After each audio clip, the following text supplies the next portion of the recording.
Oke, bismillahirrahmanirrahim. Assalamualaikum warahmatullahi wabarakatuh. Dan ini adalah penjelasan tentang ada surat keputusan Menteri Pendayagunaan Aparatur Negara dan Reformasi Birokrasi Republik Indonesia nomor 968 tahun 2022. Tapi sebelum saya menjelaskan, disclaimer dulu ya, bahwa ini adalah persepsi pribadi dan nanti kalau ingin lebih jelasnya nanti kita tunggu penjelasan resmi dari pemerintah. Tetapi selintas saya akan mencoba menjelaskan berdasarkan persepsi yang saya pahami. Surat keputusan ini adalah tentang mekanisme seleksi pegawai pemerintah dengan perjanjian kerja untuk jabatan fungsional tenaga kesehatan. Jadi ini untuk tenaga kesehatan. Nah, tahun anggaran 2022. Nah, ini biasa dengan pembukaan dengan rahmat Tuhan Yang Maha Esa, Menteri Pendayagunaan Aparatur Negara dan Reformasi Birokrasi Republik Indonesia menimbang dalam rangka melaksanakan amanat dan pasal 25 tentang pengadaan pegawai pemerintah perjanjian kerja untuk jabatan fungsional dan seterusnya. Kemudian juga ada mengingat Undang-Undang Nomor 39 Tahun 2008 tentang Kementerian Negara, Lembaran Negara Indonesia tahun 2008 Nomor 166 tambahan Lembaran Negara Republik Indonesia Nomor 4916 dan seterusnya. Kemudian apa lagi ya?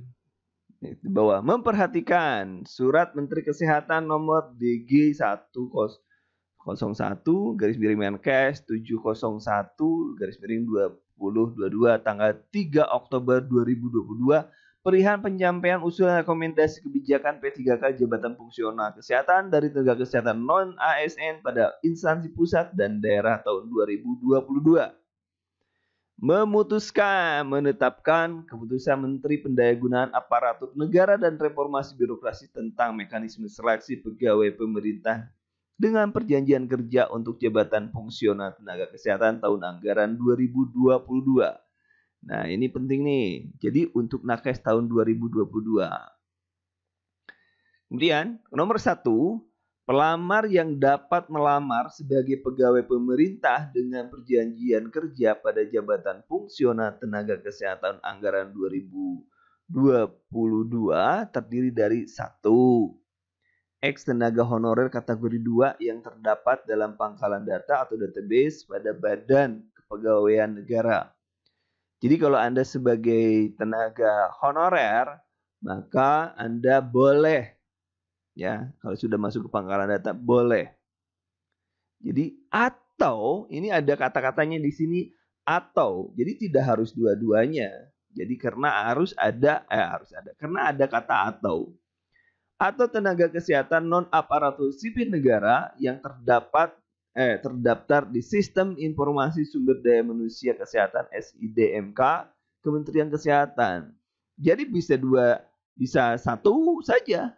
Atau kalau Anda misalnya masuk kedua ya nggak masalah. Yang penting salah satu aja udah cukup. Ya, itu kata atau di sana. Kemudian selanjutnya yang kedua, jenis jabatan fungsional tenaga kesehatan yang mensyaratkan surat tanda registrasi STR terlampir pada lampiran 1 yang merupakan bagian yang tidak terpisahkan dari keputusan Menteri ini. Jadi ada jabatan yang memerlukan STR, ada jabatan yang tidak memerlukan STR. Yang memerlukan STR siapa? Di bawah di lampirannya. Contoh supaya Anda lebih jelas, misalnya dokter, perawat, bidan, ya, dan lain sebagainya. Kemudian yang ada nomor ketiganya, jenis jabatan fungsional tenaga kesehatan yang tidak mensyaratkan surat STR terdiri dari administrator kesehatan. Administrator kesehatan misalnya ya Anda sebagai tata usaha di bagian kesehatan. Yang kemudian yang etnomolog, urusan etno itu terkait dengan etno itu bukannya tentang ini ya, tentang nyamuk dan lain sebagainya kalau tidak salah. Keempat, Pelamar sebagaimana diktum ke-1 wajib memiliki pengalaman dengan ketentuan sebagai berikut. Diktum 1 yang mana? Diktum 1 yaitu yang TKH 2 dan sudah masuk pada SIS-DMK. Jadi bagi pelamar pada jenis jabatan fungsional sebagaimana diktum kedua, memiliki pengalaman dihitung dari masa kerja paling singkat 2 tahun untuk jenjang terampil dan pratama. Kalau tadi ada yang mana ini di sini NES nggak ada nih. Di sini ada terampil itu D3 dan pratama itu S1 NES. Kemudian serta 3 tahun untuk jenjang muda dan 5 tahun untuk jenjang madya sesuai dengan jabatan yang dilamar. Kemudian yang ke B, poin B, bagi pelamar pada jenis jabatan fungsional sebagaimana diktum ketiga, wajib memiliki pengalaman dihitung dari masa paling singkat 3 tahun untuk jenjang terampil dan pertama tahun serta 5 tahun untuk jenjang muda dan madya. Nah, ini diktum ketiga, coba kita balik lagi di diktum ketiga. Yang ketiga adalah berarti yang etno tadi ya. Etnomolo itu ya, itu yang diktum yang ketiga. Kalau diktum yang pertama tadi yang punya STR minimal 2 tahun. Kalau yang tidak pakai STR 3 tahun. Kemudian yang kelima, nah ini yang menarik. Masa kerja pelamar sebagaimana diktum keempat dibuktikan dengan surat keterangan yang ditandatangani. Jangan lupa surat keterangan ditandatangani dan dicap. Dan ada capnya, cap basah gitu ya. Kepala puskesmas bagi pelamar yang memiliki pengalaman kerja di puskesmas, kepala rumah sakit bagi pelamar yang memiliki pengalaman kerja di rumah sakit, pejabat pimpinan tingkat pertama bagi pelamar yang memiliki pengalaman di unit kerja pejabat pimpinan tinggi pertama, pejabat administrator bagi pelamar yang memiliki pengalaman kerja di unit kerja sebagai administrator, atau kepala divisi yang membidangi sumber daya manusia. Itu ada atau ya. Jadi Anda bisa milih salah satu. Kepala divisi yang membidangi sumber daya manusia bagi pelamar yang memiliki pengalaman kerja pada perusahaan swasta, lembaga swadaya non pemerintah atau yayasan. Jadi kalau dilihat seperti ini, yang swasta bisa melamar, yang swasta melamar dan tadi ketentuannya masuk SIS-DMK, sudah bekerja di tempat pelayanan dia minimal 2 tahun, yang sudah punya STR, itu seperti itu. Kemudian keenam, seleksi pegawai pemerintah dalam perjanjian kerja untuk jabatan fungsional tenaga kesehatan terdiri dari 2 tahap, yaitu seleksi administrasi, seleksi kompetensi yang terdiri dari atas seleksi kompetensi teknis, seleksi kompetensi manajerial, seleksi kompetensi sosial kultural, dan wawancara. Jadi ada 2 seleksi. Siapapun yang akan ikut, maka berarti harus mengikuti seleksi. Oh, nggak ada pengangkatan langsung? Nggak ada di sini. Nggak ada pengangkatan langsung. Tapi Anda harus ikut seleksi administrasi. Salah satu seleksi administrasi kan tadi. STR itu salah satunya di dalamnya. Kemudian yang ketujuh, seleksi sebagaimana diktum 6 ya, dilaksanakan dengan menggunakan sistem komputer assisted test. Susah benar ngomong. Ini kalau belum sarapan roti seperti ini nih. Seleksi bagaimana diktum ke-6 dilaksanakan dengan menggunakan sistem komputer assisted test yang diselenggarakan oleh Badan Kepegawaian Negara dengan dukungan sarana prasarana dari Kementerian Kesehatan. Jadi yang melaksanakan ujian itu BKN, bukan Kementerian Kesehatan. Di seluruh Indonesia BKN yang menyelenggarakannya. Soalnya dari mana? Ya soalnya yang ngurus itu Badan Seleksi ataupun Panitia Seleksi Nasional, Panselnas. Ya, Panselnas siapa ketuanya? Ya BKN itu, Pak. Kepalanya pejabat PJ BKN, kepala BKN. Jelas ya? Jelas. Jadi semuanya pakai ujian. Semuanya pakai ujian, tidak ada pengangkatan langsung. Ke-8, jumlah soal keseluruhan seleksi kompetensi sebagaimana dimaksud pada diktum ke-6, jumlah B adalah 145 soal dengan rincian seleksi kompetensi teknis jumlahnya 90 butir, seleksi kompetensi manajerial sejumlah 25 butir soal, seleksi kompetensi sosial kultural 20 soal butir soal, kemudian wawancara 10. Nah, itu jadi sudah jelas ya. 90, 25, 20, 10. Kemudian ke-9. Seleksi kompetensi sebagai dimaksud pada diktum ke-8 dilaksanakan dalam waktu durasi waktu sebagai berikut. Seleksi teknis 120 menit itu untuk teknis, manajerial, sosiokultural itu 120 menit. Sama aja dengan tahun kemarin, ya, sama. Wawancara durasi 10 menit, wawancara 10 menit. Kemudian ke-10, durasi waktu pelaksanaan seleksi kompetensi sebagaimana dimaksud pada diktum ke-9 sebelumnya dikecualikan bagi pelamar penyandang disabilitas sensorit netra, jadi yang tidak bisa penglihatannya kurang. Ke-11, seleksi kompetensi bagi pelamar ya, bagi pelamar penyandang disabilitas sensorik netra sebagaimana dimaksud pada diktum ke-10 dilaksanakan dalam durasi waktu sebagai berikut. Kompetensi teknis, manajerial, dan sosial kultural dilaksanakan durasinya 150, sementara wawancara 15 menit. Kemudian, nah ini penting bagi kita semua nih.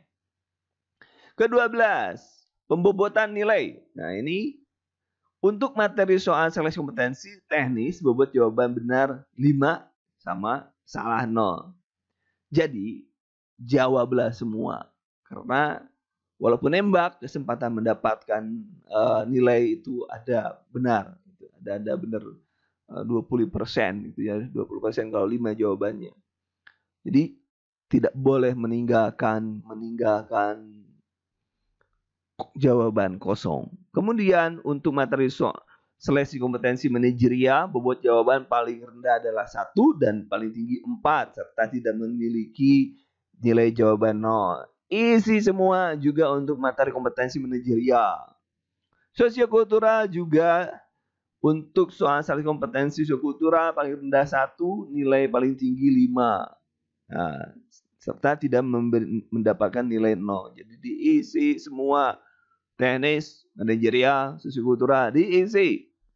Kemudian wawancara juga sama karena tidak memiliki 0. Jadi kesimpulannya semua jawaban harus diisi. Nah, tinggal bagaimana cara ngisinya itu hal yang berbeda. Ke-13 nih, perhatikan. Nilai kumulatif paling tinggi seleksi kompetensi sebagaimana dimaksud diktum ke-12 adalah 690. 690 dengan rincian 450 betul. 90 kali 5 kan tadi.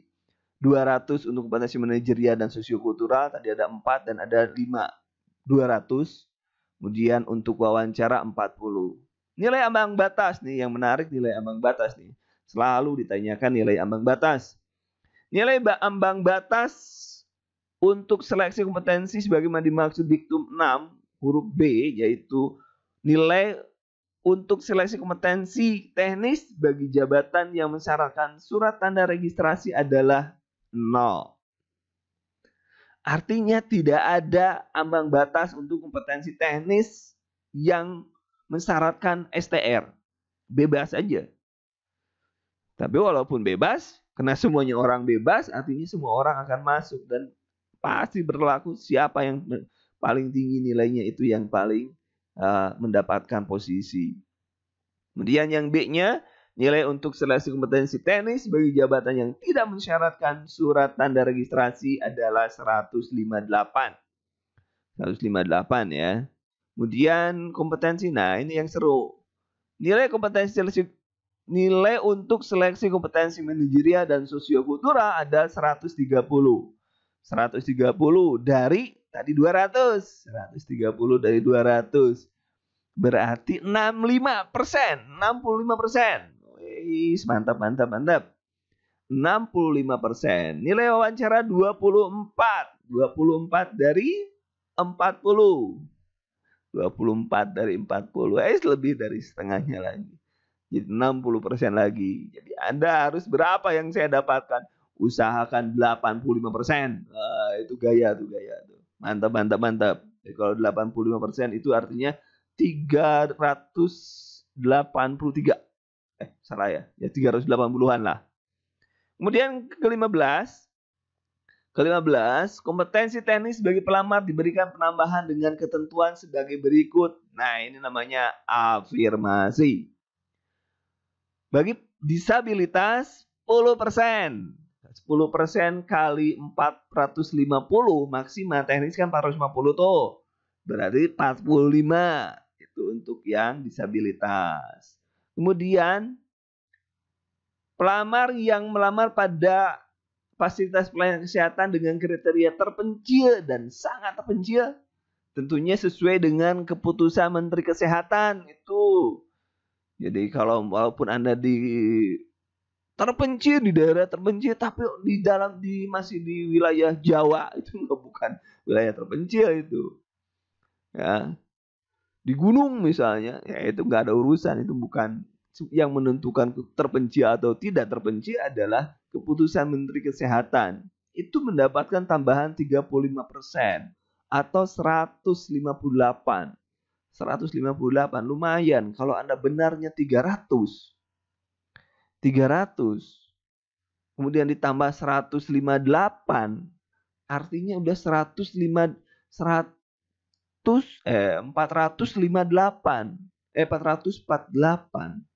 Ya kan?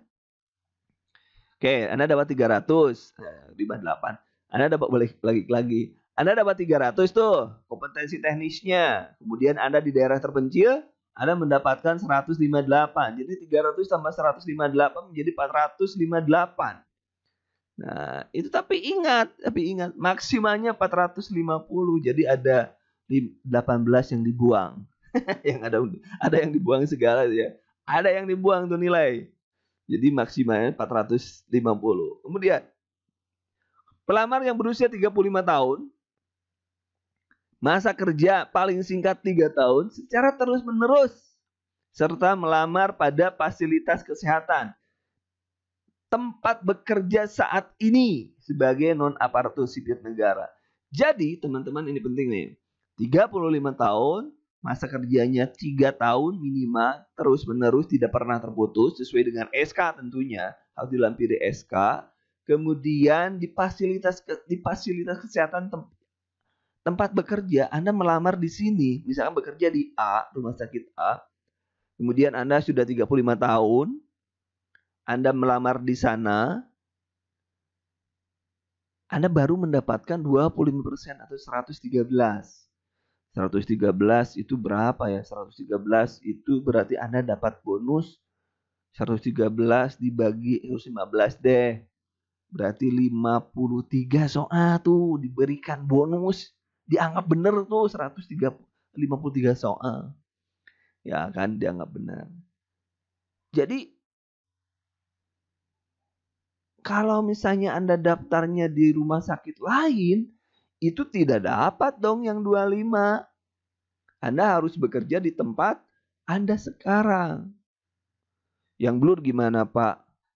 Ya, ini belum ada penjelasan tentang blur bagaimana dan lain sebagainya. Pokoknya kalau ada formasi di tempat Anda dan Anda sudah usianya 35 tahun, dan Anda sudah minimal pernah bekerja 3 tahun berturut-turut, maka Anda mendapatkan 113. Ya.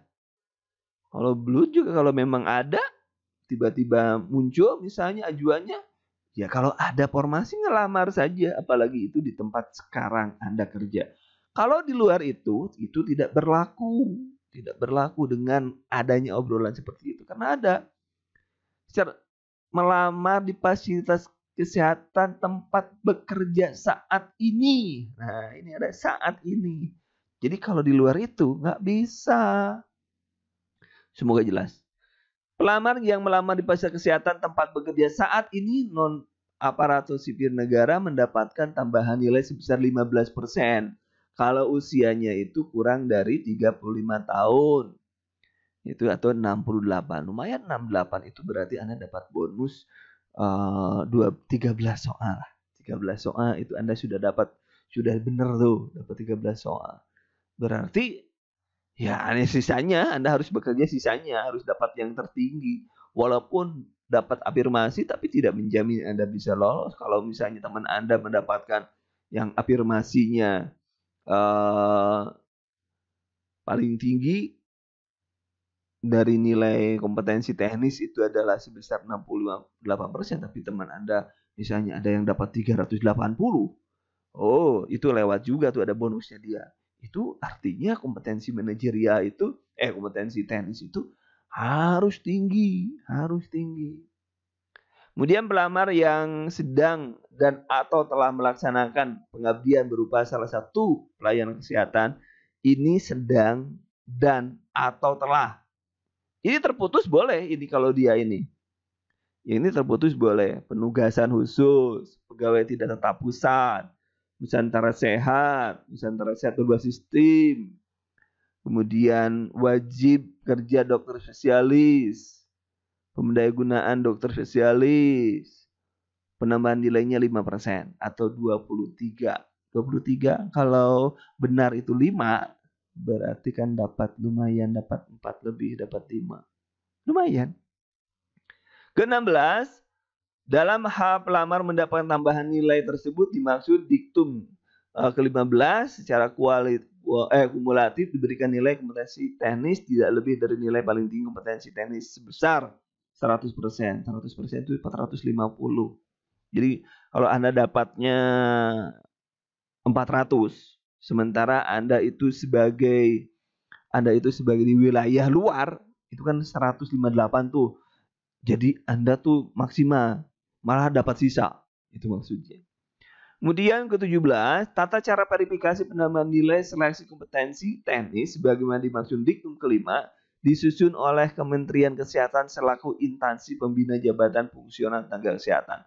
Jadi verifikasinya tunggu dulu, nanti ada oleh tim kesehatan dari Kementerian Kesehatan yang memberikan aturan bagaimana verifikasinya. Ke-18, pelamar yang telah dinyatakan lulus dan diangkat menjadi pegawai pemerintah dengan perjanjian kerja diberikan gaji sesuai dengan pangkat sebagaimana tercantum dalam lampiran 2 yang merupakan bagian yang tidak terpisahkan dari keputusan menteri ini. Jadi Anda sudah ke-18 itu sudah ada gaji nih. Nah, kita lihat ke bawah 19. Keputusan ini berlaku sejak tanggal ditetapkan dan apabila ada di kemudian hari terdapat kekeliruan akan dirubah sebagaimana mestinya. Ditetapkan di Jakarta tanggal 20 Oktober 2022. Menteri Pendayagunaan Aparatur Negara dan Reformasi Birokrasi Republik Indonesia tertanda Abdullah Azwar Anas, ditandatangani dan dicap. Ini lampirannya saya perlihatkan kepada Anda, lampirannya itu yang perlu STR tuh. Dokter ahli, perawat ahli, itu ada perawat ahli itu pakai STR. Perawat ahli itu nurse, terampil D3. Kemudian mulut, bidan ahli S1. D4 masih masuk ahli ya, D4. Kemudian bidan terampil. Nah, epidemiolog itu sudah ada ya. Ini sudah sangat jelas terkait dengan Kepmen Pan RB nomor 968. Ya, itu. Itu sudah jelas, saya pikir nanti kita bisa etnomologi. Ini tidak perlu administrasi etnologi. Nah, gitu ya. Itu sudah penting. Lampir nomor 2-nya. Ini golongannya, jenjang pendidikannya doktor ahli pratama ya. Kalau dokter itu biasanya langsung juga dengan S2 juga kalau biasanya seperti itu.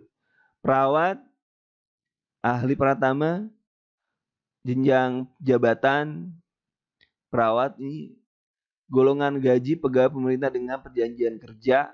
Nah, ini terampil diploma 3 linier 7.